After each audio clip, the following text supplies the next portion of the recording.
ಸುದ್ದಿವಾಹಿನಿಗೆ ಸ್ವಾಗತ. ನಾನು ಲಾವಣ್ಯ. ಮೊದಲಿಗೆ ಈಗ ಹೆಡ್ಲೈನ್ಸ್.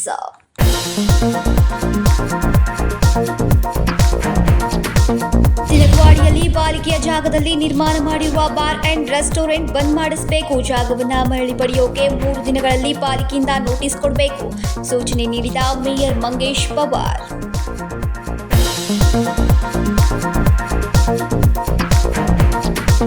ಕಬ್ಬು ಬೆಳೆಯುವ ರೈತರ ಸಮಸ್ಯೆಯನ್ನ ಖುದ್ದಾಗಿ ತೆರಳಿ ನಾನು ಬಗೆಹರಿಸುವ ಪ್ರಯತ್ನ ಮಾಡುತ್ತೇನೆ. ರೈತರ ಏಳಿಗೆಗೆ ಸಂಶೋಧನೆಗಳು ಹೆಚ್ಚಾಗಿ ನಡೆಯಬೇಕು.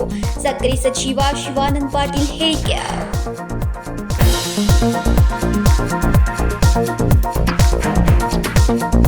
ಖಾನಾಪುರ ತಾಲೂಕಿನ ಗಾಡಿಕೊಪ್ಪ ಗ್ರಾಮದ ಬಳಿ ನಡೆದ ಕೊಲೆ, ಗಂಡನ ಕೊಲೆ ಬಳಿಕ ಗೋಳಾಡಿ ಕಣ್ಣೀರಿಟ್ಟ ಪ್ರಕರಣ. ಡೈವರ್ಟ್ ಮಾಡಿದ ಮಹಿಳೆ, ವಿಡಿಯೋ ಕಾಲ್ ಮೂಲಕ ಗಂಡನ ಹತ್ಯೆ ನೋಡಿದ್ದ ಪಾಪಿ ಹೆಂಡತಿ ಅರೆಸ್ಟ್.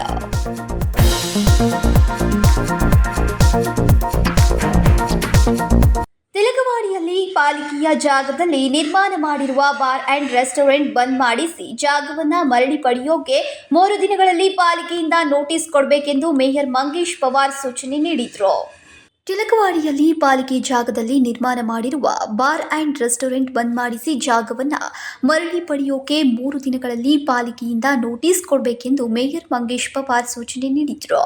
ಶನಿವಾರ ಬೆಳಗಾವಿಯ ಮಹಾನಗರ ಪಾಲಿಕೆಯ ಕೌನ್ಸಿಲ್ ಸಭಾಂಗಣದಲ್ಲಿ ಕರೆಯಲಾಗಿದ್ದ ಸಾಮಾನ್ಯ ಸಭೆಯಲ್ಲಿ ಮಾತನಾಡಿದರು. ತಿಲಕವಾಡಿ ಪಾಲಿಕೆಯ ಜಾಗದಲ್ಲಿರುವ ಬಾರ್ ಅಂಡ್ ರೆಸ್ಟೋರೆಂಟ್ನಿಂದ ಪಾಲಿಕೆಗೆ ಯಾವುದೇ ರೀತಿಯ ಆದಾಯ ಬರ್ತಾ ಇಲ್ಲ. ಅದಕ್ಕೆ ಬುಧವಾರದೊಳಗೆ ನೋಟಿಸ್ ನೀಡಿ ಪಾಲಿಕೆಗೆ ಜಾಗ ಕಬ್ಜಾ ತೆಗೆದುಕೊಳ್ಳಬೇಕು ಎಂದರು. ಪಾಲಿಕೆಯ ಸದಸ್ಯ ಹನುಮಂತ್ ಕೊಂಗಾಲಿ ಮಾತನಾಡಿ, ತಿಲಕವಾಡಿ ವ್ಯಾಪ್ತಿಯಲ್ಲಿ ಪಾಲಿಕೆಯ ಜಾಗದಲ್ಲಿ ಬಾರ್ ಅಂಡ್ ರೆಸ್ಟೋರೆಂಟ್ ನಿರ್ಮಾಣ ಮಾಡಿದ್ದಾರೆ. ಅದು ಕೇವಲ ₹1 ಬಾಡಿಗೆ ನೀಡಿ ಕೋಟ್ಯಾಂತರ ರೂಪಾಯಿ ಲಾಭ ಪಡೆದುಕೊಂಡಿದ್ದಾರೆ. ಆದರೆ ಪಾಲಿಕೆಗೆ ಆದಾಯ ತುಂಬಿಲ್ಲ ಎಂದರು. ಬೆಳಗಾವಿ ನಗರದಲ್ಲಿ ಜಾಹೀರಾತು ನಾಮಫಲಕ ಅಳವಡಿಸಿರುವವರು ಪಾಲಿಕೆ ಆದಾಯ ನಷ್ಟ ಮಾಡುತ್ತಿದ್ದಾರೆ. ರವಿ ಕಬಾಡಿ ಎಂಬಾತ ಬೇಕಾಬಿಟ್ಟಿಯಾಗಿ ಸುಲಿಗೆ ಮಾಡ್ತಾ ಇದ್ದಾನೆ. ಅವನ ಮೇಲೆ ಕ್ರಮ ಜರುಗಿಸಬೇಕೆಂದು ಒತ್ತಾಯಿಸಿದ್ರು. ಇದಕ್ಕೆ ಉತ್ತರಿಸಿದ ಪಾಲಿಕೆಯ ಉಪ ಆಯುಕ್ತೆ ರೇಷ್ಮಾ ತಾಳಿಕೋಟಿ, ಪಾಲಿಕೆಯಿಂದ ಈ ಟೆಂಡರ್ ಮೂಲಕ ಅವರಿಗೆ 2023ರಲ್ಲಿ ಮಾಡಲಾಗಿದೆ ಎಂದರು. ಪ್ರತಿ 30 ವರ್ಷಗಳಿಗೊಮ್ಮೆ ಬಾಡಿಗೆಯನ್ನು ಪರಿಷ್ಕರಿಸುವ ಕರಾರಿಗೊಳಪಟ್ಟು ಸದರಿ ಲೀಸ್ ಅನ್ನು ಶಾಶ್ವತವಾಗಿ ನೀಡಲಾಗಿದೆ. ನಂಬರ್ 2, ಸದರಿ ಸ್ಥಿರ ಆಸ್ತಿಯು ವಾರ್ಷಿಕ ಬಾಡಿಗೆಯನ್ನು ಪ್ರತಿ ವರ್ಷದ ಏಪ್ರಿಲ್ 10ನೇ ತಾರೀಕಿನ ಒಳಗಾಗಿ ಪಾಲಿಕೆಗೆ ಬರೆಸತಕ್ಕದ್ದು. 3, ವಾರ್ಷಿಕ ಬಾಡಿಗೆಯನ್ನು ಹೊರತುಪಡಿಸಿ ಉಳಿದ ಎಲ್ಲ ತೆರಿಗೆ ಹಾಗೂ ಇತರೆ ಶುಲ್ಕಗಳನ್ನು ಲೀಸ್ದಾರರು ಭರಿಸತಕ್ಕದ್ದು. 4, ಲೀಸ್ದಾರರು ಮಹಾನಗರ ಪಾಲಿಕೆಯ ಪರವಾನಗಿ ಇಲ್ಲದೆ ಸದರಿ ಆಸ್ತಿಯನ್ನು ಬೇರೆಯವರಿಗೆ ನೀಡುವುದು, ಮಾರ್ಟ್ಗೇಜ್ ಮಾಡುವುದು, ಮಾರುವುದು, ಹಂಚುವುದು, ಒಳಬಾಡಿಗೆ ನೀಡುವುದು ಸಬ್ಲೀಸ್ ಮಾಡತಕ್ಕದ್ದಲ್ಲ. ಎಂಇಎಸ್ ಸದಸ್ಯ ರವಿ ಸಾಳುಂಕೆ ಮಾತನಾಡಿ, ಪಾಲಿಕೆಯ ಸಭೆಯ ಹಿಂದಿನ ದಿನ ನಿಡುವಳಿಯ ಪತ್ರ ಕೊಡುತ್ತೀರಿ, ನಮಗೆ ಮರಾಠಿಯಲ್ಲಿ ಕೊಡುವಂತೆ ಹಲವಾರು ಬಾರಿ ಮನವಿ ಮಾಡಿದ್ರು, ಅಧಿಕಾರಿಗಳು ಮರಾಠಿಯಲ್ಲಿ ಕೊಡುತ್ತಿಲ್ಲ ಎಂದು ದೂರಿದ್ರು. ಇನ್ನು ಈ ಸಂದರ್ಭದಲ್ಲಿ ಅನೇಕರು ಉಪಸ್ಥಿತರಿದ್ದರು. ಸಂಕಲ್ಪ ಶಿಂದೆ, ಕೆಎಂಎಂ ಕನ್ನಡ ನ್ಯೂಸ್, ಬೆಳಗಾವಿ.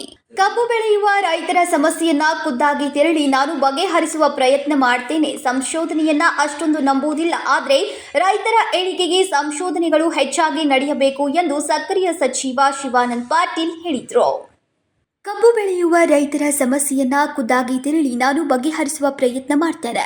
ಸಂಶೋಧನೆಯನ್ನ ಅಷ್ಟೊಂದು ನಂಬುವುದಿಲ್ಲ, ಆದರೆ ರೈತರ ಏಳಿಗೆ ಸಂಶೋಧನೆಗಳು ಹೆಚ್ಚಾಗಿ ನಡೆಯಬೇಕು ಎಂದು ಸಕ್ಕರೆ ಸಚಿವ ಶಿವಾನಂದ ಪಾಟೀಲ್ ಶನಿವಾರ ಬೆಳಗಾವಿಯ ಎಸ್ ನಿಜಲಿಂಗಪ್ಪ ಸಕ್ಕರೆ ಸಂಸ್ಥೆಯ ಸಭಾಂಗಣದಲ್ಲಿ ದಕ್ಷಿಣ ಭಾರತ ಸಕ್ಕರೆ ಸಂಸ್ಥೆ ಮತ್ತು ತಾಂತ್ರಿಕ ಅಸೋಸಿಯೇಷನ್ ವತಿಯಿಂದ ಆಯೋಜಿಸಲಾಗಿದ್ದ ಜಂಟಿ ಸೆಮಿನಾರ್ ಕಾರ್ಯಕ್ರಮದಲ್ಲಿ ಮಾತನಾಡಿದರು. All these days what has happened was in Karnataka sugar industry has been neglected by many governments, but now thanks to my CM, he has shown little keen interest on sugar industries. But what has happened was earlier all these sugar industries have been brought up by the state government under the cooperative sector. But what has happened when the time passed, all the cooperative industries have become sick because of the issue was there was no control on the cooperative system of the government, because they recruited many people. Even if 100 people can do that job, they recruited 300 people and they brought the industry into sick industry. ಸರ್ಕಾರ ಮತ್ತು ಖಾಸಗಿ ಸಕ್ಕರೆ ಕಾರ್ಖಾನೆಗಳ ನಡುವೆ ಸಾಕಷ್ಟು ಜಗಳವಾಗ್ತಾ ಇದೆ. ಕೆಲ ಕಾರ್ಖಾನೆಗಳು ರೈತರಿಗೆ ಬಾಕಿ ಬಿಲ್ ಕೊಡದೆ ಮೋಸ ಮಾಡ್ತಿದ್ದಾರೆ. ಅಂತ ಕಾರ್ಖಾನೆಗಳ ಮೇಲೆ ಕ್ರಮ ಜರುಗಿಸಲಾಗಿದೆ ಎಂದರು. ಮಹಾರಾಷ್ಟ್ರ ಹಾಗೂ ಕರ್ನಾಟಕದಲ್ಲಿ ಸಕ್ಕರೆ ಸಂಸ್ಥೆ ಸಾಕಷ್ಟು ಸಂಶೋಧನೆ ನಡೀತಾ ಇದೆ. ಇವು ರೈತರಿಗೆ ಅನುಕೂಲವಾಗಬೇಕು ಹಾಗೂ ಲಾಭದಾಯಕವಾಗಬೇಕು ಎಂದರು. ಇನ್ನು ಈ ಸಂದರ್ಭದಲ್ಲಿ ಅನೇಕರು ಉಪಸ್ಥಿತರಿದ್ದರು. Vinod Kolkar, KMM Kannada news, Belagavi. Video call ಮೂಲಕ ಗಂಡನ ಹತ್ಯೆ ನೋಡಿದ ಪಾಪಿ ಹೆಂಡತಿ ಅರೆಸ್ಟ್ ಮಾಡಿದ ಘಟನೆ ಶನಿವಾರ ನಡೆದಿದೆ. ವಿಡಿಯೋ ಕಾಲ್ ಮೂಲಕ ಗಂಡನ ಹತ್ಯೆ ನೋಡಿದ್ದ ಪಾಪಿ ಹೆಂಡತಿಯನ್ನ ಅರೆಸ್ಟ್ ಮಾಡಿದ ಘಟನೆ ಶನಿವಾರ ನಡೆದಿದೆ. ಗಂಡನ ಕೊಲೆಗೆ ಸೂಚನೆ ಕೊಟ್ಟು ಕೊಲೆ ವೇಳೆ ವಿಡಿಯೋ ಕಾಲ್ ಮಾಡಿ ವಿಕೃತಿ ಮೆರೆದಾಗಿಯನ್ನ ಪೊಲೀಸರು ಹೆಡೆಮುರಿ ಕಟ್ಟಿದ್ದಾರೆ. ಗಂಡನ ಕೊಲೆ ಬಳಿಕ ಗೋಳಾಡಿ ಕಣ್ಣೀರಿಟ್ಟು ಪ್ರಕರಣವನ್ನ ಡೈವರ್ಟ್ ಮಾಡಿದ್ಲು. ಅವ್ರು ನೀನು ಎಂಪಿಗಳಿಗೆ ಹೋಗಿ ಬರ್ತಾನಂತೆ ಕಾಸು 12 ಗಂಟೆಗೆ ಹೋಗಿರ್ರಿ ಮತ್ತು ರಾತ್ರಿ ಬರಲೇ ಇಲ್ಲರಿ ಮನೆಗೆ. ಅದಂದ್ರೆ ಬರ್ತಾ ಅಂತ ರಾತ್ರಿ ಬರಲಿಲ್ಲರಿ. ನಾವು ನಾಟಕ ನೋಡಕ್ಕೆ ನಿಂತಿರ್ಬೇಕಂತೇಳಿ ಅವ್ರ ಕಡೆ ಫೋನ್ ಇರಾಕಿಲ್ರಿ. ಅವ್ರ ಕಡೆ ಎದಕ್ಕೆ ಹೋಗಿರ್ರಿ ಎಮ್ಕೆ ಒಳಗೆ? ಅವ್ರು ಎಮ್ಕೆ ಅಂತ ಒಮ್ಮೆ ಹೇಳ್ರಿ, ಆಮೇಲೆ ಒಮ್ಮೆ ಖಾನಾಪುರಕ್ಕೆ ಅಂತ ಹೇಳ್ರಿ ಕೆಲಸ ಐತಂತ. ಬೆಳಗಾವಿ ಜಿಲ್ಲೆಯ ಖಾನಾಪುರ ತಾಲೂಕಿನ ಗಾಡಿಕೊಪ್ಪ ಗ್ರಾಮದ ಬಳಿ ಈ ಕೊಲೆ ನಡೆದಿತ್ತು. ಬಲೋಗಿ ಗ್ರಾಮದ ಶಿವನಗೌಡ ಪಾಟೀಲ್ ಕೊಲೆಯಾಗಿದ್ದಂತಹ ವ್ಯಕ್ತಿ ತಲೆ ಮೇಲೆ ಕಲ್ಲು ಎತ್ತಿ ಹಾಕಿ ಕೊಲೆ ಮಾಡಿದ ರುದ್ರಪ್ಪನ ಜೊತೆಗೆ ಅನೈತಿಕ ಸಂಬಂಧವನ್ನ ಇಟ್ಟುಕೊಂಡಿದ್ಲು ಪತ್ನಿ ಶೈಲಾ. 2 ವರ್ಷದಿಂದ ರುದ್ರಪ್ಪ ಶೈಲಾ ನಡುವೆ ಸಂಬಂಧ ಇತ್ತು. 6 ತಿಂಗಳ ಹಿಂದೆ ಈ ವಿಚಾರ ಶಿವನಗೌಡಗೆ ಗೊತ್ತಾಗಿತ್ತು. ಆತನ ಸಹವಾಸ ಬಿಡುವಂತೆ ಹೇಳಿದ್ದಕ್ಕೆ ಗಂಡನ ಕತ್ತಿಯನ್ನೇ ಮುಗಿಸಿದ್ದಾಳೆ ಪಾಪಿ ಪತ್ನಿ. ಏಪ್ರಿಲ್ 2ರಂದು ಶಿವನಗೌಡ ಪಾಟೀಲ್ ಹತ್ಯೆಯಾಗಿತ್ತು. ತವರು ಮನೆಗೆ ಹೆಂಡತಿ ಬಿಟ್ಟು ವಾಪಸ್ ಬರುವಾಗ ಎಣ್ಣೆ ಪಾರ್ಟಿ ಮಾಡಿಸಿ ಕೊಲೆ ಮಾಡಿ ಪ್ರಕರಣ ದಾಖಲಿಸಿಕೊಂಡು ತನಿಖೆ ಮಾಡಿದ ಖಾನಾಪುರ ಪೊಲೀಸರು ಹೆಂಡತಿ ಮೇಲೆ ಸಂಶಯ ಬಂದು ಕಾಲ್ ಹಿಸ್ಟ್ರಿ ಚೆಕ್ ಮಾಡಿದಾಗ ಪ್ರಕರಣ ಬೆಳಕಿಗೆ ಬಂದಿದೆ. ಗಂಡ ಸತ್ತ ದಿನ ಗೋಳಾಡಿದ್ದಾಕೆಯನ್ನ ಹಿಂಡಲಗ ಜೈಲಿಗೆ ಪೊಲೀಸರು ಕಳಿಸಿದ್ದಾರೆ. Vinod Kolkar, KMM Kannada news, Belagavi. ಮನೆಯ ಮುಂದೆ ಬೈಕ್ ನಿಲುಗಡೆ ಮಾಡಿದ್ದ ವ್ಯಕ್ತಿಗೆ ಪಂಚ್ನಿಂದ ಹಲ್ಲೆ ಮಾಡಿದ ಘಟನೆ ಗಣೇಶಪುರದಲ್ಲಿ ಶುಕ್ರವಾರ ರಾತ್ರಿ ನಡೆದಿದೆ. ಮನೆ ಮುಂದೆ ಬೈಕ್ ನಿಲುಗಡೆ ಮಾಡಿದ ವ್ಯಕ್ತಿಗೆ ಪಂಚ್ನಿಂದ ಹಲ್ಲೆ ಮಾಡಿದ ಘಟನೆ ಗಣೇಶಪುರದಲ್ಲಿ ಶುಕ್ರವಾರ ರಾತ್ರಿ ನಡೆದಿದೆ. ಗಣೇಶಪುರದ ನಿವಾಸಿ ಪ್ರವೀಣ್ ಪಾದಕಿ ಎಂಬುವರಿಗೆ ಗಂಭೀರವಾಗಿ ಗಾಯವಾಗಿದೆ. ಮನೆ ಮಾಲೀಕ ಸೇರಿ ಇಬ್ಬರಿಂದ ಪ್ರವೀಣ್ ಮೇಲೆ ಮಾರಣಾಂತಿಕ ಹಲ್ಲೆ ಮಾಡಿದ್ದಾರೆ. ರಾಡ್ ಗೀಡ್ ಪಂಚ್ ಗೀನ್ ತೊಗೊಂಡು ಹೊಡೆದ ನೋಡಿ. ಅದು ಇದು ಈಗ ಕೈ ಹಾಕ್ತಾರಲ್ಲ ಸರ್, ಅದೆಲ್ಲ ತೊಗೊಂಡು ಹೊಡೆದ ಮೂಗೆಲ್ಲ ಹೊಡೆದಿಟ್ಟ ನೋಡಿ. ಏನು ಕಾರಣ ಎದಕ್ರಿ? ಏನಿಲ್ಲ ಸರ್, ಅವ್ರ ಮನೆ ಮುಂದೆ ಗಾಡಿ ಹಚ್ಚಿ ಪಾರ್ಸಲ್ ಬೇಕ್ರಿ ಪಾರ್ಸಲ್ ಒಯ್ಯತ್ತೇನೆ ಅಂತೇಳಿ ಅಷ್ಟ. ಯಾರು ಹೊಡೆದ್ರು? ನಾವು ಹೊಡೆದವ್ ಬಾಜು ನಾವು ಬೇಕ್ರಿ ಬಾಜು ಮನೆ ಹೆಸರು ಗೊತ್ತಿಲ್ಲ. ಹೆಸರು ಗೊತ್ತಿಲ್ಲ. ನಿಮ್ಮ ನನ್ನ ಹೆಸರು ಪ್ರವೀಣ್ ಪ್ರಕಾಶ್ ಪಾತ್ರಿ ಅಂತ. ಯಾವ ಏರಿಯಾದಾಗ್ರಿ? ನನ್ನ ಮನೆ ಗಣೇಶ್ಪುರ ಐತ್ರಿ. ಆಗಿದ್ದಲ್ರಿ ಆ ಮನೆ ಹೊಟ್ಟಿದ್ರಿ ಪೆಟ್ರೋಲ್ ಪಂಪ್ ಬಾಜು ರೀ, ಗಣೇಶ್ಪುರ ಪೆಟ್ರೋಲ್ ಬಾಜು ಅದು ಹೊಟ್ಟಿದ್ರಿ. ಗಾಡಿ ಪಾರ್ಕ್ ಮಾಡಿದ್ವಿ, ಬ್ರೆಡ್ ಪಾರ್ಸಲ್ ತಗೊಂಡು ಮುಂಜಾನೆ ನಾಷ್ಟಕ್ಕೆ ಅಂತ ಹೇಳಿ ಅಷ್ಟೊತ್ತನ ಬಂದು ಬಡೆ ಚೋಲ್ ಮಾಡಿ ಬೇಕಾದ್ರೆ ಬೇಕ್ರಿ ಕೇಳ್ರಿ. ಘಟನೆಯಲ್ಲಿ ಪ್ರವೀಣ್ ಮುಖ, ಮೂಗಿನ ಭಾಗಕ್ಕೆ ಗಂಭೀರ ಗಾಯವಾಗಿದೆ. ಬೆಳಗಾವಿಯ ಬೇಮ್ಸ್ ಆಸ್ಪತ್ರೆಗೆ ಚಿಕಿತ್ಸೆಗಾಗಿ ದಾಖಲಿಸಲಾಗಿದೆ. ಬೆಳಗಾವಿಯ ಕ್ಯಾಂಪ್ ಪೊಲೀಸ್ ಠಾಣೆ ವ್ಯಾಪ್ತಿಯಲ್ಲಿ ಘಟನೆ ನಡೆದಿದೆ. Vinod Kolkar, KMM Kannada news, Belagavi. ಇದೀಗ ಸಣ್ಣದೊಂದು ವಿರಾಮ. दुल्हन का सिंगार, खूबसूरती की बहार, परंपरा और नयापन का अनोखा मिलाप, ब्राइडल कलेक्शन।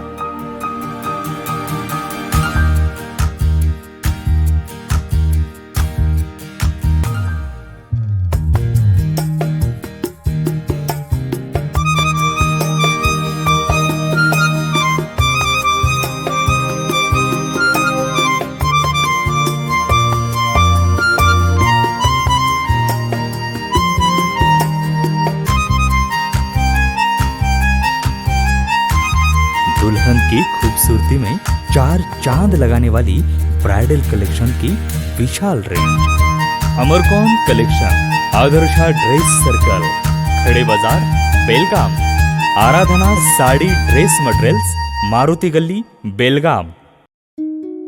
अब शादी हो या कोई भी त्योहार की बात, परंपराओं को मिलेगा नएपन का साथ। दिल खुश करने वाली कपड़ों की दुनिया।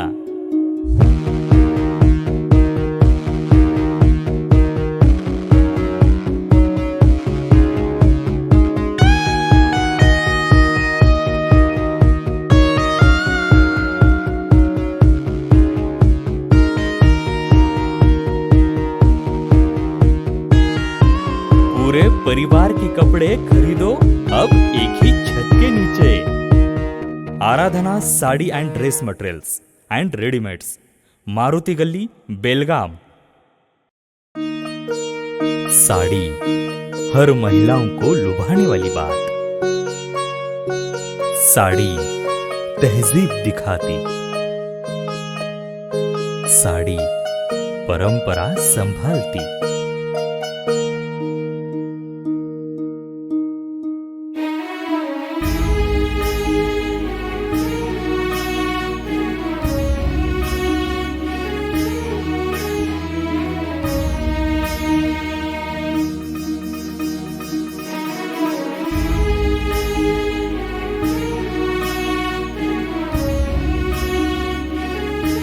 महिलाओं को खूबसूरती और निखारने वाली एक से बढ़कर एक साड़ियों का खजाना। Adarsha sari dress materials and readymades, Ramdev गली, बेलगाम। आराधना साड़ी ड्रेस मटेरियल्स, मारुति गली, बेलगाम। ವಿರಾಮದ ನಂತರ ನ್ಯೂಸ್ಗೆ ಸ್ವಾಗತ. ಬೆಳಗಾವಿ ಪತ್ರಕರ್ತರ ಸಂಘದ ವತಿಯಿಂದ ನೂತನವಾಗಿ ಬೆಳಗಾವಿ ಅಭಿವೃದ್ಧಿಗೆ ಸಂಬಂಧಿಸಿದಂತೆ ಸಂವಾದ ಕಾರ್ಯಕ್ರಮವನ್ನು ಹಮ್ಮಿಕೊಳ್ಳಲಾಗಿತ್ತು. ಬೆಳಗಾವಿ ಪತ್ರಕರ್ತ ಸಂಘದ ವತಿಯಿಂದ ನೂತನವಾಗಿ ಬೆಳಗಾವಿ ಅಭಿವೃದ್ಧಿಗೆ ಸಂಬಂಧಿಸಿದಂತೆ ಸಂವಾದ ಕಾರ್ಯಕ್ರಮವನ್ನು ಹಮ್ಮಿಕೊಳ್ಳಲಾಗಿತ್ತು. ಈ ವೇಳೆ ಬೆಳಗಾವಿಯ ನೀರಿನ ಸಮಸ್ಯೆ, ಈ ಖಾತಾ, ಹುಬ್ಬಳ್ಳಿ ಧಾರವಾಡಕ್ಕೆ ಹಿಡಕಲ್ ನೀರು ಸರಬರಾಜು ಸೇರಿದಂತೆ ಇನ್ನುಳಿದ ಮಹತ್ವದ ವಿಷಯಗಳ ಬಗ್ಗೆ ಸಂವಾದ ನಡೆಯಿತು. ಬೆಳಗಾವಿ ಪತ್ರಕರ್ತ ಸಂಘದಿಂದ ನೂತನವಾದ ಸಂವಾದ ಕಾರ್ಯಕ್ರಮವನ್ನು ಬೆಳಗಾವಿಯ ವಾರ್ತಾಭವನದಲ್ಲಿ ಹಮ್ಮಿಕೊಳ್ಳಲಾಗಿತ್ತು. ಬೆಳಗಾವಿಯ ಪತ್ರಕರ್ತ ಸಂಘದ ಪ್ರಮುಖರಾದ ವಿಲಾಸ್ ಜೋಶಿ ಅವರ ಅಧ್ಯಕ್ಷತೆಯಲ್ಲಿ ನಡೆದ ಕಾರ್ಯಕ್ರಮದಲ್ಲಿ ಮುಖ್ಯ ಅತಿಥಿಗಳಾಗಿ ಮಹಾಪೌರರಾದ ಮಂಗೇಶ್ ಪವಾರ್ ಹಾಗೂ ಉಪಮಹಾಪೌರ ವಾಣಿ ಜೋಶಿ ಸೇರಿದಂತೆ ವಾರ್ತಾ ಮತ್ತು ಸಾರ್ವಜನಿಕ ಸಂಪರ್ಕ ಇಲಾಖೆಯ ಉಪನಿರ್ದೇಶಕ ಗುರುನಾಥ್ ಕಡಪೂರ್ ಉಪಸ್ಥಿತರಿದ್ದರು. ಈ ವೇಳೆ ಎಲ್ಲ ಅತಿಥಿಗಳನ್ನ ಪತ್ರಕರ್ತ ಸಂಘದಿಂದ ಸತ್ಕರಿಸಲಾಯಿತು. ಈ ವೇಳೆ ಮಹಾಪೌರ ಮಂಗೇಶ್ ಪವಾರ್ ಅವರು ತಾವು ಯಾವುದೇ ಜಾತಿ, ಧರ್ಮ, ಭಾಷೆಯ ಭೇದ ಭಾವವನ್ನ ಮಾಡದೆ ಅಭಿವೃದ್ಧಿಯ ಮಂತ್ರದೊಂದಿಗೆ ಕಾರ್ಯಗಳನ್ನ ಮಾಡ್ತಾ ಇರುವುದಾಗಿ ತಿಳಿಸಿದ್ರು. ಆ ಬೋರ್ಗೆ ನೀಟಿನಲ್ಲಿ ನೀವು ಅಂದರೆ ಏನು ಕೆಲವು ಟೈಮ್ಗೆ ಬೋರ್ ಬಂದು ಬಿದ್ದರೆ ಬೇಗ ಅದು ರಿಪೇರಿ ಆಗಿರಲಿಲ್ಲ. ಆ ರಿಪೇರಿ ಆಗಬೇಕಂತ ಫಸ್ಟ್ ಪ್ರಯಾರಿಟಿನಲ್ಲಿ ರಿಪೇರಿ ಆಗಬೇಕಂತ ನಾವು ಮೊನ್ನೆ ಅವರಿಗೆ ತಿಳಿಸ್ತೀವಿ. ಹೀಗಾಗಿ ಈಗ ಅವ್ರ ಕಡೆಯಿಂದ ನಮಗೆ ಆಶ್ವಾಸನೆ ಕೊಟ್ಟಿದ್ದಾರೆ. ಅವರು 15 ದಿವಸದಲ್ಲಿ ಈ ಎಲ್ಲ ಬೋರ್ ಬಂದಿದ್ದು ಬೋರ್ಗಳು ಅಥವಾ ಏನೋ ಸಮಸ್ಯೆ ಆಗಲಂಗೆ ನಾವು ಕೆಲಸ ಮಾಡ್ಕೋತೀವಿ, ಈ ಥರ ನಮಗೆ ಅವರು ಆಶ್ವಾಸನೆ ಕೊಟ್ಟಿದ್ದಾರೆ. ಮತ್ತು ಈಗ ಅವ್ರಿಗೂ ಕೂಡ ಹೇಳ್ಬಿಟ್ಟಿವಿ, ನಾವು ದಿನ ನಮಗೆ ಎಷ್ಟು ಮಾಡಿರಿ ಅದು ಅಪ್ಡೇಟ್ ಕೊಡ್ರಿ, ದಿನ ಎಷ್ಟು ಬೋರ್ ಚಾಲು ಆಯಿತು, ಎಷ್ಟು ಬೋರ್ ಬಂದಿತ್ತು, ಅದ್ರೊಳಗೆ ಎಷ್ಟು ಚಾಲು ಮಾಡಿರಿ ಅಂತ ಸಂಗತಿಗಳು ಕೆಲವು ಹೇಳ್ತೀವಿ. ನಾವು ಆ ಥರ ಕೆಲಸ ನಡೀತಾ ಇದೆ. ಮಾಡ್ಬೋದು ನಾವು ಅಂತ ಟ್ಯಾಂಕರ್ಗಳು ನಾವು ಎಲ್ಲೆಲ್ಲಿ ಅದಾವ ಅಂದ್ರೆ ಯಾರು ಎಷ್ಟು ಜನ ಟ್ಯಾಂಕರ್ ಮಾಲೀಕರು ಅದಾವ ಅವ್ರಿಗೆ ಕರೆದ ತಿಳಿಸ್ಬೋದು. ವಿದ್ಯುತ್ ಕಡಿತ, ತಾಂತ್ರಿಕ ಸಮಸ್ಯೆ ಮತ್ತು ಅಭಿವೃದ್ಧಿ ಕಾರ್ಯಗಳಿಂದಾಗಿ ಮಹಾನಗರಕ್ಕೆ ನಿರಂತರ ನೀರು ಪೂರೈಕೆಯಲ್ಲಿ ವ್ಯತ್ಯಯ ಉಂಟಾಗ್ತಾ ಇದೆ. ಇನ್ನು ನಗರದಲ್ಲಿ ಕೆಟ್ಟು ನಿಂತ ಬೋರ್ವೆಲ್ಗಳ ದುಸ್ಥಿತಿಗೆ ಮಹಾನಗರ ಪಾಲಿಕೆ ಶೀಘ್ರದಲ್ಲಿ ಕ್ರಮ ಕೈಗೊಳ್ಳಲಿದೆ. ಅಲ್ಲದೆ 14 ಟ್ಯಾಂಕರ್ಗಳು ಬೆಳಗಾವಿ ಉತ್ತರ ಮತ್ತು 14 ಟ್ಯಾಂಕರ್ಗಳು ಬೆಳಗಾವಿಯ ದಕ್ಷಿಣದಲ್ಲಿ ನೀಡಲಾಗಿದೆ ಎಂದರು. ಇನ್ನು ಈ ಸಂದರ್ಭದಲ್ಲಿ ಅನೇಕರು ಉಪಸ್ಥಿತರಿದ್ದರು. ಸಂಕಲ್ಪ ಶಿಂದೆ, ಕೆಎಂಎಂ ಕನ್ನಡ ನ್ಯೂಸ್, ಬೆಳಗಾವಿ. ಕಾಂಗ್ರೆಸ್ ಸರ್ಕಾರ ಗ್ಯಾರಂಟಿ ಯೋಜನೆಯ ಪ್ರಲೋಭನ ನೀಡಿ ಕಳೆದ 2 ವರ್ಷಗಳಲ್ಲಿ ಹಾಲು, ಎಣ್ಣೆ, ಪೆಟ್ರೋಲ್, ಡೀಸೆಲ್, ಗ್ಯಾಸ್, ವಿದ್ಯುತ್ ಸೇರಿದಂತೆ ಹಲವಾರು ಅಗತ್ಯ ವಸ್ತುಗಳ ದರಗಳಲ್ಲಿ ಭಾರಿ ಹೆಚ್ಚಳ ಮಾಡಿದ್ದಕ್ಕೆ ಬಿಜೆಪಿ ಪ್ರತಿಭಟನೆ ನಡೆಸಿದೆ. ಕಾಂಗ್ರೆಸ್ ಸರ್ಕಾರ ಗ್ಯಾರಂಟಿ ಯೋಜನೆಯ ಪ್ರಲೋಭನ ನೀಡಿ ಕಳೆದ 2 ವರ್ಷಗಳಲ್ಲಿ ಹಾಲು, ಎಣ್ಣೆ, ಪೆಟ್ರೋಲ್, ಡೀಸೆಲ್, ಗ್ಯಾಸ್, ವಿದ್ಯುತ್ ಸೇರಿದಂತೆ ಹಲವಾರು ಅಗತ್ಯ ವಸ್ತುಗಳ ದರಗಳಲ್ಲಿ ಭಾರಿ ಹೆಚ್ಚಳ ಮಾಡಿದೆ. ಅಲ್ಲದೆ ಅಲ್ಪಸಂಖ್ಯಾತರ ಯೋಜನೆಗಳಲ್ಲಿ ಅಸಂವಿಧಾನಿಕ ಮೀಸಲಾತಿಗೆ ಬಿಜೆಪಿ ಆಕ್ಷೇಪವನ್ನು ವ್ಯಕ್ತಪಡಿಸಿದೆ. ಎಸ್ಸಿ ಎಸ್ಟಿ ಮೀಸಲಾತಿ ನೀತಿಯ ದುರ್ಬಳಕೆ ಹಾಗೂ ಬಿಜೆಪಿ ಪಕ್ಷದ 18 ಶಾಸಕರನ್ನ ಅಮಾನತುಗೊಳಿಸುವುದು ಇತರ ಪ್ರಮುಖ ವಿಚಾರಗಳಾದ ಈ ಪ್ರತಿಭಟನೆಯ ಹಿನ್ನೆಲೆಯಲ್ಲಿ ಪರಿಣಮಿಸಿದೆ. ಈ ಎಲ್ಲಾ ವಿಚಾರಗಳ ವಿರುದ್ಧವಾಗಿ ಹಾಗೂ ಕಾಂಗ್ರೆಸ್ ಸರ್ಕಾರದ ದರ ವೃದ್ಧಿಯನ್ನ ತಕ್ಷಣ ಹಿಂದಕ್ಕೆ ಪಡೆಯಬೇಕೆಂದು ಆಗ್ರಹಿಸಿ ಬಿಜೆಪಿಯು ಬೆಳಗಾವಿಯಲ್ಲಿ ಪ್ರತಿಭಟನೆ ನಡೆಸಿತು. ದರ ಕಡಿಮೆಗೊಳಿಸುವುದರ ಹೋರಾಟ ಮುಂದುವರಿಸಲಾಯಿತು ಎಂಬ ಎಚ್ಚರಿಕೆಯನ್ನ ಬಿಜೆಪಿ ನೀಡಿದೆ. ರಾಜ್ಯದಲ್ಲಿ ಸಾಲು ಗ್ಯಾರಂಟಿಗಳನ್ನು ಘೋಷಿಸಿ ಜನರಿಗೆ ನಾವು ಅದನ್ನ ಕೊಡ್ತೇವೆ ಇದನ್ನ ಕೊಡ್ತೇವೆ ಅಂತೇಳಿ ಆಮಿಷವನ್ನು ಒಡ್ಡಿ ಇವತ್ತು ರಾಜ್ಯ ಸರ್ಕಾರ ಏನು ಕಾಂಗ್ರೆಸ್ ಸರ್ಕಾರ ಆಡಳಿತ ನಡೆಸ್ತಾ ಇದೆ. ರಾಜ್ಯ ಸರ್ಕಾರ ಅಕ್ಷರಶಃ ಇವತ್ತು ಭಿಕ್ಷೆ ಬೇಡುವಂಥ ಪರಿಸ್ಥಿತಿಗೆ ಬಂದಿರುವಂಥದ್ದು. ಇದೇ ಕಳೆದ 10-15 ದಿನಗಳಲ್ಲಿ ಅವರು ಏರಿಸಿರುವಂಥ ಸಾಲು ಬೆಲೆಗಳೇನಿದ್ದಾವೆ, ಅದು ವಿದ್ಯುತ್ ಬೆಲೆ ಆಗಿರ್ಬೋದು, ಬಸ್ ದರ ಆಗಿರಬಹುದು, ಡೀಸೆಲ್ ಬೆಲೆ ಆಗಿರ್ಬೋದು, ಆಸ್ಪತ್ರೆ ಬೆಲೆ ಆಗಿರ್ಬೋದು, ಇದೆಲ್ಲವನ್ನು ಏರಿಸಿ ಸತತವಾಗಿ ಅವರು ನಿಷ್ಪ್ರಯೋಜಕರು ಅನ್ನೋದನ್ನು ತೋರಿಸ್ತಾ ಇದ್ದಾರೆ. ಈ ನಿಟ್ಟಿನಲ್ಲಿ ರಾಜ್ಯ ವ್ಯಾಪ್ತಿ ಒಂದು ಹೋರಾಟವನ್ನು ಇವತ್ತು ಭಾರತೀಯ ಜನತಾ ಪಾರ್ಟಿ ಆಯೋಜನೆ ಮಾಡಿದೆ. ಮೊದಲನೇದಾಗಿ ನಾವು ಬೆಂಗಳೂರಿನಲ್ಲಿ ಮೊನ್ನೆ ಈ ಹೋರಾಟದ ಉದ್ಘಾಟನೆ ಮಾಡಿ ಇವತ್ತು ಜಿಲ್ಲಾ ಮಟ್ಟದಲ್ಲಿ, ಮುಂದೆ ಮಂಡಳ ಹಾಗೂ ನಾವು ಅದನ್ನು ವಾರ್ಡ್ ಮಟ್ಟದಲ್ಲೂ ತೊಗೊಂಡೋಗಿ ಹೋರಾಟವನ್ನು ಮಾಡಬೇಕು. ಜನರಿಗೆ ಕಾಂಗ್ರೆಸ್ ಸರ್ಕಾರ ಮಾಡ್ತಿರುವಂಥ ದ್ರೋಹವನ್ನು ತಿಳಿಸಬೇಕು ಮತ್ತು ಕಾಂಗ್ರೆಸ್ನಿಂದ ಆಗ್ತಿರುವಂತಹ ಅನ್ಯಾಯವನ್ನು, ಅತ್ಯಾಚಾರವನ್ನು ಖಂಡನೆ ಮಾಡಬೇಕು ಅನ್ನೋ ನಿಟ್ಟಿನಲ್ಲಿ ಹೋರಾಟವನ್ನು ಕೈಗೊಂಡಿದ್ದೇವೆ. ಮುಂದಿನ ದಿನಗಳಲ್ಲಿ ಈ ಹೋರಾಟವನ್ನು ಇನ್ನೂ ಉಗ್ರವಾಗಿ ನಾವು ಮಾಡಲಿದ್ದೇವೆ. ಅದರ ಜೊತೆಗೆ ರಾಜ್ಯ ವ್ಯಾಪ್ತಿ ಒಂದು ಚಳುವಳಿಯನ್ನು ಕೂಡ ಮಾಡಿ ಎಲ್ಲ ಕಡೆ ಒಂದು ಸಂಚಾರವನ್ನು ಕೂಡ ಭಾರತೀಯ ಜನತಾ ಪಾರ್ಟಿ ಮಾಡಲಿದೆ ಅಂತ ತಿಳಿಸೋಕ್ಕೆ ಇಷ್ಟಪಡ್ತೇನೆ. ಧನ್ಯವಾದ. ಕೆಲ ದಿನಗಳ ಹಿಂದೆ ಸರ್ಕಾರದ ನಿರ್ಧಾರದಿಂದ ಡೀಸೆಲ್ ದರದಲ್ಲೂ ಹೆಚ್ಚಳವಾಗಿದ್ದು, ಆಧಾರಭೂತ ವಸ್ತುಗಳ ದರಗಳು ದಿನದಿಂದ ದಿನಕ್ಕೆ ಹೆಚ್ಚಾಗ್ತಾ ಇದೆ. ಈ ಕಾರಣದಿಂದಾಗಿ ಸರ್ಕಾರವು ತಕ್ಷಣವೇ ಈ ಎಲ್ಲ ದರ ವೃದ್ಧಿಗಳನ್ನು ಹಿಂತೆಗೆದುಕೊಳ್ಬೇಕು ಎಂಬ ಆಗ್ರಹ ಬಿಜೆಪಿ ಮಾಡಿದೆ. Vinod Kolkar, KMM Kannada news, Belagavi. ಬೆಳಗಾವಿಯಲ್ಲಿ ಎಂಇಎಸ್ ಶ್ರುತಿ ಭವನ ನಿರ್ಮಾಣಕ್ಕೆ ಮಹಾರಾಷ್ಟ್ರ ಸರ್ಕಾರ 10 ಕೋಟಿ ರೂಪಾಯಿ ಅನುದಾನ ನೀಡಿದ ಹಿನ್ನೆಲೆಯಲ್ಲಿ ಶನಿವಾರ ಹಿಂಡಲಗ ಗ್ರಾಮದಲ್ಲಿ ಕಟ್ಟಡ ಕಾಮಗಾರಿಗೆ ಪೂಜೆಯನ್ನ ನೆರವೇರಿಸಿದರು. ಬೆಳಗಾವಿಯಲ್ಲಿ ಎಂಇಎಸ್ ಶ್ರುತಿ ಭವನ ನಿರ್ಮಾಣಕ್ಕೆ ಮಹಾರಾಷ್ಟ್ರ ಸರ್ಕಾರ 10 ಕೋಟಿ ರೂಪಾಯಿ ಅನುದಾನ ನೀಡಿದ ಹಿನ್ನೆಲೆಯಲ್ಲಿ ಶನಿವಾರ ಹಿಂಡಲಗ ಗ್ರಾಮದಲ್ಲಿ ಕಟ್ಟಡ ಕಾಮಗಾರಿಗೆ ಪೂಜೆಯನ್ನ ನೆರವೇರಿಸಿದರು.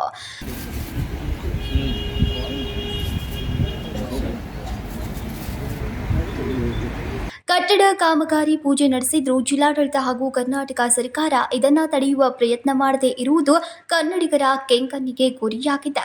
ಬೆಳಗಾವಿಯಲ್ಲಿ ಎಂಇಎಸ್ ಸಂಘಟನೆಯ ಪುಂಡಾಟ ಹೆಚ್ಚಿರುವಾಗಲೇ ಈಗ 10 ಕೋಟಿ ರೂಪಾಯಿ ಅನುದಾನ ನೀಡಿ ಮಹಾರಾಷ್ಟ್ರ ಸರ್ಕಾರ ಶ್ರುತಿ ಭವನ ನಿರ್ಮಾಣ ಮಾಡೋಕೆ ಹೊರಟಿರುವುದು ಕನ್ನಡಿಗರ ಅಸಮಾಧಾನಕ್ಕೆ ಕಾರಣವಾಗಿದೆ. Vinod Kolkar, KMM Kannada news, Belagavi. ಬಾಬು ಜಗಜೀವನ್ ರಾವ್ ಅವರು ಸಾಮಾಜಿಕ ಸೇವೆ ಮೂಲಕ ಹಸಿರು ಕ್ರಾಂತಿ ಮಾಡಿ ಸಾಧನೆ ಮಾಡಿದ್ದಾರೆ ಎಂದು ಶಾಸಕ ಆಶೀಫ್ ಶೇಟ್ ಹೇಳಿದರು. ಬಾಬು ಜಗಜೀವನ್ ರಾಮ್ ಅವರು ಸಮಾಜ ಸೇವೆ ಮೂಲಕ ಹಸಿರು ಕ್ರಾಂತಿ ಮಾಡಿ ಸಾಧನೆ ಮಾಡಿದ್ದಾರೆ ಎಂದು ಶಾಸಕ ಆಶೀಫ್ ಶೇಟ್ ಶನಿವಾರ ಬೆಳಗಾವಿಯ ಬಾಬು ಜಗಜೀವನ್ ರಾಮ್ ಉದ್ಯಾನವನದಲ್ಲಿ ಬಾಬು ಜಗಜೀವನ್ ರಾಮ್ ಅವರ ಜಯಂತಿಯ ಕಾರ್ಯಕ್ರಮದಲ್ಲಿ ಮಾತನಾಡಿದರು. ಬಾಬು ಜಗಜೀವನ್ ರಾಮ್ ಅವರು ರಾಜಕೀಯದಲ್ಲಿ ಮಾತ್ರವಲ್ಲದೆ ಸಾಮಾಜಿಕ ಕ್ಷೇತ್ರದಲ್ಲಿ ಹಸಿರು ಕ್ರಾಂತಿ ಮಾಡಿರುವುದರ ಮೂಲಕ ಜನಪ್ರಿಯತೆಯನ್ನ ಪಡೆದುಕೊಂಡಿದ್ದಾರೆ. ಬಾಬು ಜಗಜೀವನ್ ರಾಮ್ ಅವರ ಕೊಡುಗೆ ದೇಶದ ಯುವಕರಿಗೆ ಮಾದರಿಯಾಗಿದ್ದಾರೆ. ಅವರ ತತ್ವಾದರ್ಶಗಳನ್ನು ಎಲ್ಲರೂ ಅಳವಡಿಸಿಕೊಳ್ಳಬೇಕು ಅಂತ ಕರೆ ನೀಡಿದರು. ದೇಶದ ಪ್ರಧಾನಮಂತ್ರಿ ಆಗಿದ್ರು, ಡಿಫೆನ್ಸ್ ಮಿನಿಸ್ಟರ್ ಆಗಿದ್ರು, ಅಗ್ರಿಕಲ್ಚರ್ ಮಿನಿಸ್ಟರ್ ಆಗಿದ್ರು, ಅನೇಕ ಮಿನಿಸ್ಟ್ರಿ ಅವ್ರ ಕಡೆ ಇತ್ತು. ಅವಳಿಗೆ ಅದರ ಜೊತೆ ಅವ್ರ ಸಮಾಜ ಸೇವಾ ಮತ್ತು ಹಸಿರು ಕ್ರಾಂತಿ ಈ ದೇಶ ಒಳಗೆ ತಗೊಂಡು ಬಂದರು. ಅವ್ರ ಸಮಾಜ ಸಲುವಾಗಿ ಎಷ್ಟು ಕೆಲಸ ಮಾಡಿದ್ರು ಅದು ನಾವು ಹೇಳಿದ ಅಷ್ಟು ಕಡಿಮೆನೂ ಇದೆ. ಪೂರ್ಣ ಅವ್ರ ಜೀವನ ದೇಶ ಪರವಾಗಿ ಮತ್ತು ಸಮಾಜ ಪರವಾಗಿ ಪೂರ್ಣ ಅವ್ರ ಜೀವನ ಇದ್ರೊಳಗೆ ಕೊಟ್ಟಿದ್ರು. ಅವ್ರಿಗೆ ನಾನು ಇದರ ಬಗ್ಗೆ ಹೃದಯದಿಂದ ತುಂಬ ಧನ್ಯವಾದ ಹೇಳ್ತೀನಿ. ಇವತ್ತು ಕೌನ್ಸಿಲ್ ಮೀಟಿಂಗು ಇದೆ, ಮಹಾಪೌರವ್ರಿಗೆ ಮುಖ್ಯಮಹಾಪೌರ್ಗೆ ನಮಗೇನು ಅಲ್ಲಿ ಹೋಗೋದಿದೆ. ಏನೂ ಆಗಲಿ, ಒಂದು 10 ನಿಮಿಷ ಆಗಲಿ ನಾವು ಜಯಂತಿಗೆ ಹೋಗಬೇಕಂದ್ರೆ ನಾವು ಉಪಮಹಾಪೌರ ಇಲ್ಲಿ ಬಂದೀವಿ. ಸಂಕಲ್ಪ ಶಿಂದೆ, ಕೆಎಂಎಂ ಕನ್ನಡ ನ್ಯೂಸ್, ಬೆಳಗಾವಿ. ಇದೀಗ ಮತ್ತೊಂದು ಸಣ್ಣದೊಂದು ವಿರಾಮ.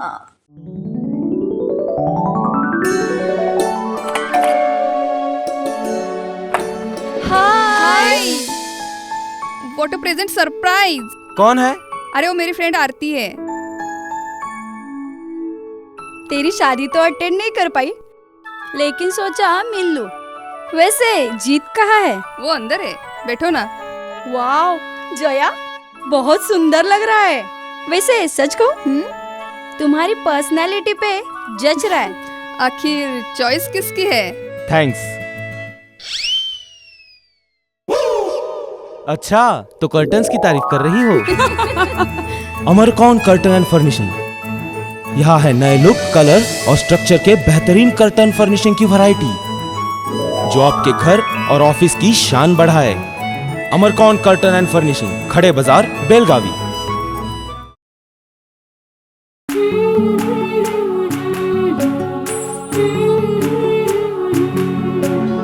थोड़ी सी महकी, थोड़ी सी बहकी, ऋतु अनोखी है। हल्के हल्के दिल में हलचल जो मचलती है। ये कैसा है समा, ये प्यार सा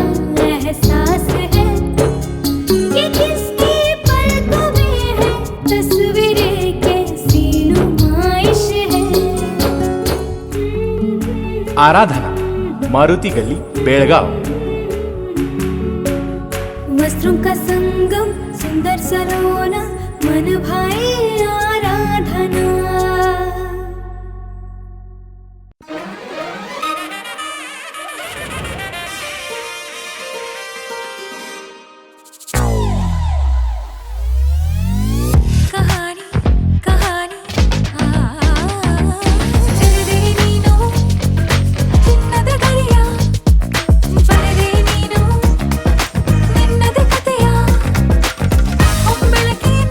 Celebrating the brides of now.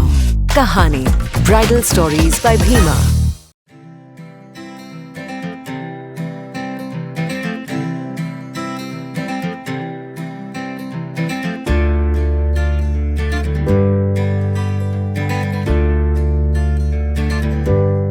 ವಿರಾಮದ ನಂತರ ಮತ್ತೊಮ್ಮೆ ನ್ಯೂಸ್ಗೆ ಸ್ವಾಗತ.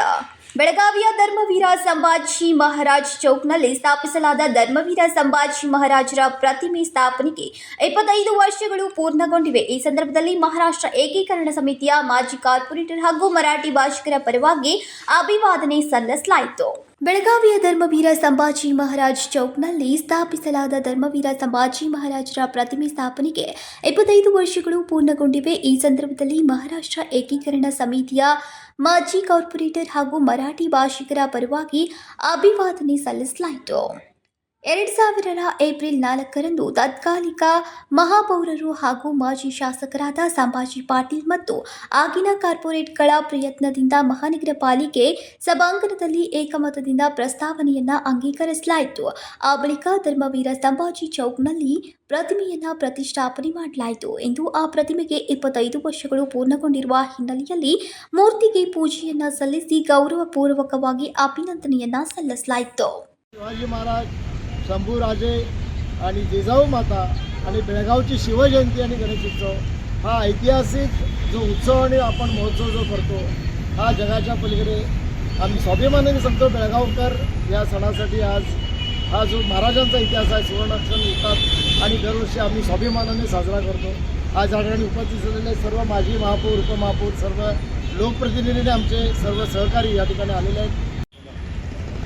छत्रपती संभाजी महाराज या चौकाला 25 वर्ष पूर्ण झालेली आहेत. त्या अनुषंगाने आम्ही इथे समस्त मराठी भाषिक नगरसेवक संघटना या ठिकाणी उपस्थित झालेलो आहोत. आज जवळजवळ 2000 साली या ठिकाणी महाराजांचा पुतळा बसवण्यात आलेला आहे. 4 वेळेला बेळगावचे महापौर आणि एकदा आमदारपद भूषविलेले महाराष्ट्र एकीकरण समितीचे संभाजी पाटील ज्यावेळेला पहिल्यांदा महापौर झाले त्यावेळेला ठराव करून 2000 साली या ठिकाणी धर्मवीर संभाजी महाराजांची मूर्ती प्रतिष्ठापना झाली. जुनी महानगरपालिका ज्या वेळेला होती, महानगरपालिका नसताना नगरपालिका असतानाच या ठिकाणी ह्या भागाला ओगारवेस म्हणून हा भाग परिचित होता आणि ते नाव बदलून त्या ठिकाणी नगरपालिकेमध्ये ठराव मंजूर करून धर्मवीर छत्रपती संभाजी महाराज चौक या ठिकाणी नाव देण्यात आलं होतं. Vinod Kolkar, KMM Kannada news, Belagavi. ನದಿ ಪಕ್ಕವೇ ಗ್ರಾಮ ಆದರೂ ಜನರಿಗೆ ಕುಡಿಯೋಕೆ ನೀರಿಲ್ಲ. ಇದು ಒಂದೆರಡು ದಿನಗಳ ಸಮಸ್ಯೆಯಲ್ಲ, ಇದು ಹಲವು ವರ್ಷಗಳ ಪರದಾಟ ಅಂತಾರೆ ಗ್ರಾಮಸ್ಥರು. ನದಿ ಪಕ್ಕವೇ ಗ್ರಾಮ ಆದರೂ ಜನರಿಗೆ ಕುಡಿಯೋಕೆ ನೀರಿಲ್ಲ. ಇದು ಒಂದೆರಡು ದಿನಗಳ ಸಮಸ್ಯೆಯಲ್ಲ, ಇದು ಹಲವು ವರ್ಷಗಳ ಪರದಾಟ ಅಂತಾರೆ ಗ್ರಾಮಸ್ಥರು. ಬೆಳಗಾವಿ ಜಿಲ್ಲೆಯ ಅಥಣಿ ತಾಲೂಕಿನ ಕಟ್ಟಕಡಿಯ ಗ್ರಾಮ ಸವದಿ. ಇಲ್ಲಿ ಸುಮಾರು 2000ಕ್ಕಿಂತಲೂ ಅಧಿಕ ಕುಟುಂಬ ವಾಸವಾಗಿರುತ್ತೆ. ಇದು ಒಂದು ಕಾಲದಲ್ಲಿ ಶ್ರೀಮಂತ ಗ್ರಾಮ ಅಂದ್ರೆ ತಪ್ಪಾಗಲಾರದು. ಇಂತಹ ಐತಿಹಾಸಿಕ ಹಿನ್ನೆಲೆಯುಳ್ಳ ಗ್ರಾಮಕ್ಕೆ ಈಗ ಮೂಲಭೂತ ಸೌಕರ್ಯದ ಕೊರತೆ ಕಂಡು ಬಂದಿದೆ. ಗ್ರಾಮದ ಪಕ್ಕವೇ ಕೃಷ್ಣಾ ನದಿ ಇದ್ರೂ ಮಹಿಳೆಯರು ಬಿಂದಿಗೆ ಹಿಡಿದು ನೀರಿಗೆ ಪರದಾಡಬೇಕು. ಕಾರಣ ಗ್ರಾಮೀಣ ಕುಡಿಯುವ ನೀರು ಮತ್ತು ನೈರ್ಮಲ್ಯ ಇಲಾಖೆಯ ಅಧಿಕಾರಿ ರವೀಂದ್ರ ಮುರುಗಾಲಿಯ ಆ ಒಂದು ಎಡವಟ್ಟು ಎಂದು ಗ್ರಾಮಸ್ಥರಿಗೆ ಸಂಕಟ ತಂದಿದೆ. ಕಳೆದ 3 ವರ್ಷಗಳ ಹಿಂದೆ ಸುಮಾರು 88 ಲಕ್ಷ ರೂಪಾಯಿ ವೆಚ್ಚದಲ್ಲಿ 824 ಮನೆಗಳಿಗೆ ಶುದ್ಧ ನೀರು ಪೂರೈಸೋಕೆ ಇಲಾಖೆ ಮುಂದಾಗಿತ್ತು. ಆದರೆ ಇಷ್ಟು ದಿನ ಕಳೆದ್ರೂ ಒಂದು ಹನಿ ನೀರು ಬಂದಿಲ್ಲ ಅಂತಾರೆ ಗ್ರಾಮಸ್ಥರು. ಅಷ್ಟೇ ಅಲ್ಲದೆ ನಾವೇನು ಕಮ್ಮಿ ಇಲ್ಲ ಎಂಬಂತೆ ಸ್ಥಳೀಯ ಗ್ರಾಮ ಪಂಚಾಯತ್ ಗ್ರಾಮದ ಬಡ ಕೂಲಿ ಕಾರ್ಮಿಕರಿಗೆ ಕೂಲಿ ಕೆಲಸ ಹಾಗೂ ಇನ್ನಿತರ ಮೂಲ ಸೌಲಭ್ಯ ಒದಗಿಸುವಲ್ಲಿ ಹಿಂದೇಟು ಹಾಕಿದೆ ಎಂಬ ಆರೋಪ ಕೇಳಿಬಂದಿದೆ. Uday Hosmani, KMM Kannada news, Chikkodi. ಬಿಡಿ ತಾಲೂಕು ರಚನೆಗೆ ಆಗ್ರಹಿಸಿ ಮಾನವ ಸರಪಳಿ ನಿರ್ಮಿಸಿ ರಾಯಣ್ಣ ಸರ್ಕಲ್ನಲ್ಲಿ ಪ್ರತಿಭಟನೆಯನ್ನ ನಡೆಸಲಾಯಿತು. ಬ್ರಿಟಿಷ್ ಆಡಳಿತದಲ್ಲಿ ಬಿಡಿ ಗ್ರಾಮ ಧಾರವಾಡ ಜಿಲ್ಲೆಯ ತಾಲೂಕು ಕೇಂದ್ರವಾಗಿತ್ತು. ಇದರ ಜೊತೆಯಾಗಿ ಇತ್ತೀಚಿನ ದಿನಗಳಲ್ಲಿ ಅತ್ಯಂತ ವೇಗವಾಗಿ ಬೆಳೀತಾ ಇರುವ ಬಿಡಿ ಗ್ರಾಮವು ಸಾರ್ವಜನಿಕರಿಗೆ ಹೆಚ್ಚಿನ ಅನುಕೂಲಕರವಾಗಿದೆ. ಇದರ ಜೊತೆಯಾಗಿ ತಾಲೂಕಿನ ಕೆಲ ಹಳ್ಳಿಗಳ ಜನರು ತಾಲೂಕಾ ಕೇಂದ್ರ ಸ್ಥಳಕ್ಕೆ ತಲುಪಬೇಕಂದ್ರೆ ಅಂದಾಜು 50 ಕಿಲೋಮೀಟರ್ ದೂರ ಸಂಪರ್ಕವಿರುವ ಪರಿಸ್ಥಿತಿ ಎದುರಾಗಿರುವುದರಿಂದ ಮುಂದಿನ ಭವಿಷ್ಯದ ದಿನಗಳಲ್ಲಿ ಬಿಡಿ ಸುತ್ತಮುತ್ತಲಿನ ಗ್ರಾಮಗಳ ಅಭಿವೃದ್ಧಿಗಾಗಿ ಶೈಕ್ಷಣಿಕ ಅಭಿವೃದ್ಧಿಗಾಗಿ ಬಿಡಿ ತಾಲೂಕು ಆಗುವುದು ಅವಶ್ಯಕವಾಗಿದೆ ಎಂದು ಬಿಡಿ ತಾಲೂಕಾ ರಚನಾ ಸಮಿತಿಯ ಅಧ್ಯಕ್ಷ ವಿಠಲ್ ಹಿಂಡಲ್ಗೇಕರ್ ಹೇಳಿದರು. ನಾವು ಈ ಬಿಡಿಯನ್ನು ತಾಲೂಕನ್ನಾಗಿ ಘೋಷಣೆ ಮಾಡುವ ಸಲುವಾಗಿ ಮುಖ್ಯಮಂತ್ರಿಗಳಲ್ಲಿ ವಿನಂತಿ ಮಾಡ್ತಾ ಇದ್ದೀವಿ. ನಮ್ಮ ಇಡೀ ಬಿಡಿ ಜನರ ಒಕ್ಕೊರಿನ ಒತ್ತಾಯ ಇದೆ ಮುಖ್ಯಮಂತ್ರಿಯವರ ಹತ್ರ ಹಾಗೂ ಕಂದಾಯ ಇಲಾಖೆಯ ಮಂತ್ರಿಗಳ ಹತ್ರ ನಮ್ಮೆಲ್ಲರ ಒತ್ತಾಯ ಇದೆ. ತಾಲೂಕಿನ ಬಿಡಿ ಗ್ರಾಮದ ಕ್ರಾಂತಿವೀರ ಸಂಗೊಳ್ಳಿ ರಾಯಣ್ಣ ವೃತ್ತದಲ್ಲಿ ಶನಿವಾರದಂದು ಬಿಡಿ ತಾಲೂಕು ರಚನೆಗೆ ಆಗ್ರಹಿಸಿ ಬಿಡಿ ತಾಲೂಕು ಹೋರಾಟ ಸಮಿತಿ ಅಧ್ಯಕ್ಷ ವಿಠಲ್ ಹಿಂಡಲ್ಕರ್ ನೇತೃತ್ವದಲ್ಲಿ ಬಿಡಿ ತಾಲೂಕಿಗೆ ಸೇರ್ಪಡೆಗೊಳ್ಳಲು ಸಿದ್ಧವಿರುವ ವಿವಿಧ ಗ್ರಾಮಗಳ ಮುಖಂಡರು, ಕನ್ನಡಪರ ಸಂಘಟನೆಗಳ, ದಲಿತ ಪರ ಸಂಘಟನೆಗಳು, ರೈತಪರ ಸಂಘಟನೆಗಳು, ಮಾಜಿ ಸೈನಿಕರ ಸಂಘ, ಸರ್ವಪಕ್ಷದ ಮುಖಂಡರು ಹಾಗೂ ಕಾರ್ಯಕರ್ತರು ಹೆಚ್ಚಿನ ಸಂಖ್ಯೆಯಲ್ಲಿ ಭಾಗವಹಿಸಿ ಬಿಡಿ ತಾಲೂಕು ರಚನೆಗೆ ಆಗ್ರಹಿಸಿ ಖಾನಾಪುರ ತಹಸೀಲ್ದಾರ್ ಅವರ ಮುಖಾಂತರ ಕಂದಾಯ ಸಚಿವರಿಗೆ ಮನವಿಯನ್ನ ಸಲ್ಲಿಸಿದ್ರು. ಪ್ರತಿಭಟನೆಯನ್ನ ಉದ್ದೇಶಿಸಿ ಮಾತನಾಡಿದ ಕರ್ನಾಟಕ ರಕ್ಷಣಾ ವೇದಿಕೆಯ ಕಾರ್ಯದರ್ಶಿ ಆರೋಗ್ಯಪ್ಪ ಪಾದನಕಟ್ಟಿ, ಬೇಡಿ ಭಾಗದ ಸುತ್ತಮುತ್ತಲಿನ ಗ್ರಾಮಸ್ಥರಿಗೆ ಬೇಡಿ ತಾಲೂಕು ಆದ್ರೆ ಬಹಳ ಅನುಕೂಲಕರವಾಗುತ್ತೆ. ಯಾಕಂದ್ರೆ ತಾಲೂಕಿನ ಕೊನೆಯ ಹಳ್ಳಿಯಿಂದ ಖಾನಾಪುರ ಕೇಂದ್ರ ಸ್ಥಳಕ್ಕೆ ತಲುಪಬೇಕಾದ್ರೆ 50 ಕಿಲೋಮೀಟರ್ ಅಂತರ ಇದೆ. ಇದರ ಜೊತೆಯಾಗಿ ಪಕ್ಕದ ಕೆಲ ತಾಲೂಕುಗಳು ಕೇವಲ 4 ಗ್ರಾಮ ಪಂಚಾಯಿತಿಯಿಂದ ಕೂಡಿ ಅತಿ ಸಣ್ಣ ತಾಲೂಕು ಎಂಬ ಹೆಸರಿನಿಂದ ಕೂಡಿದೆ. ಬೇಡಿ ಇದು ಬ್ರಿಟಿಷರ ಕಾಲದಿಂದಲೂ ತಾಲೂಕು ಕೇಂದ್ರವಾಗಿತ್ತು. ಈಗ ಮತ್ತೆ ಬೇಡಿ ತಾಲೂಕಾ ಘೋಷಣೆ ಮಾಡಬೇಕು ಅಂತ ಹೇಳಿ ಸರ್ಕಾರಕ್ಕೆ ವಿನಂತಿಸ್ತಾ ಇದ್ದೇವೆ. ಇಲ್ಲವಾದಲ್ಲಿ ಮುಂದಿನ ದಿನಗಳಲ್ಲಿ ತಾಲೂಕು ರಚನೆಗೆ ಉಗ್ರ ಹೋರಾಟ ಮಾಡುವುದು ಅನಿವಾರ್ಯ ಎಂದರು. ಇನ್ನು ಈ ಸಂದರ್ಭದಲ್ಲಿ ಅನೇಕರು ಹಾಜರಿದ್ದರು. ಪ್ರಸನ್ನ ಕುಂಬಾರ್, ಕೆಎಂಎಂ ಕನ್ನಡ, ಖಾನಾಪುರ್. ಇದೀಗ ಮತ್ತೊಮ್ಮೆ ಹೆಡ್ಲೈನ್ಸ್.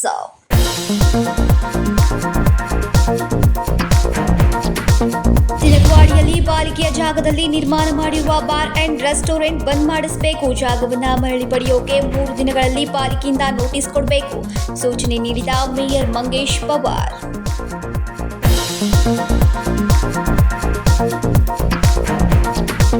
ಕಬ್ಬು ಬೆಳೆಯುವ ರೈತರ ಸಮಸ್ಯೆಯನ್ನ ಖುದ್ದಾಗಿ ತೆರಳಿ ನಾನು ಬಗೆಹರಿಸುವ ಪ್ರಯತ್ನ ಮಾಡುತ್ತೇನೆ. ರೈತರ ಏಳಿಗೆಗೆ ಸಂಶೋಧನೆಗಳು ಹೆಚ್ಚಾಗಿ ನಡೆಯಬೇಕು. ಸಕ್ಕರೆ ಸಚಿವ ಶಿವಾನಂದ ಪಾಟೀಲ್ ಹೇಳಿಕೆ.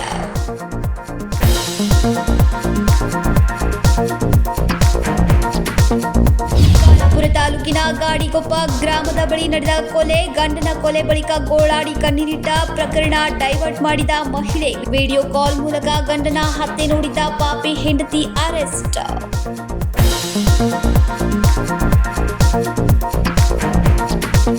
ಇವಿಷ್ಟು ಈ ದಿನದ ಪ್ರಮುಖ ಸುದ್ದಿಗಳು. ಇದೇ ರೀತಿಯೂ ಹೆಚ್ಚಿನ ನ್ಯೂಸ್ಗಳಿಗಾಗಿ ನೋಡ್ತಾ ಇರಿ ಕೆಎಂಎಂ ಕನ್ನಡ ಸುದ್ದಿವಾಹಿನಿ ಬೆಳಗಾವಿ.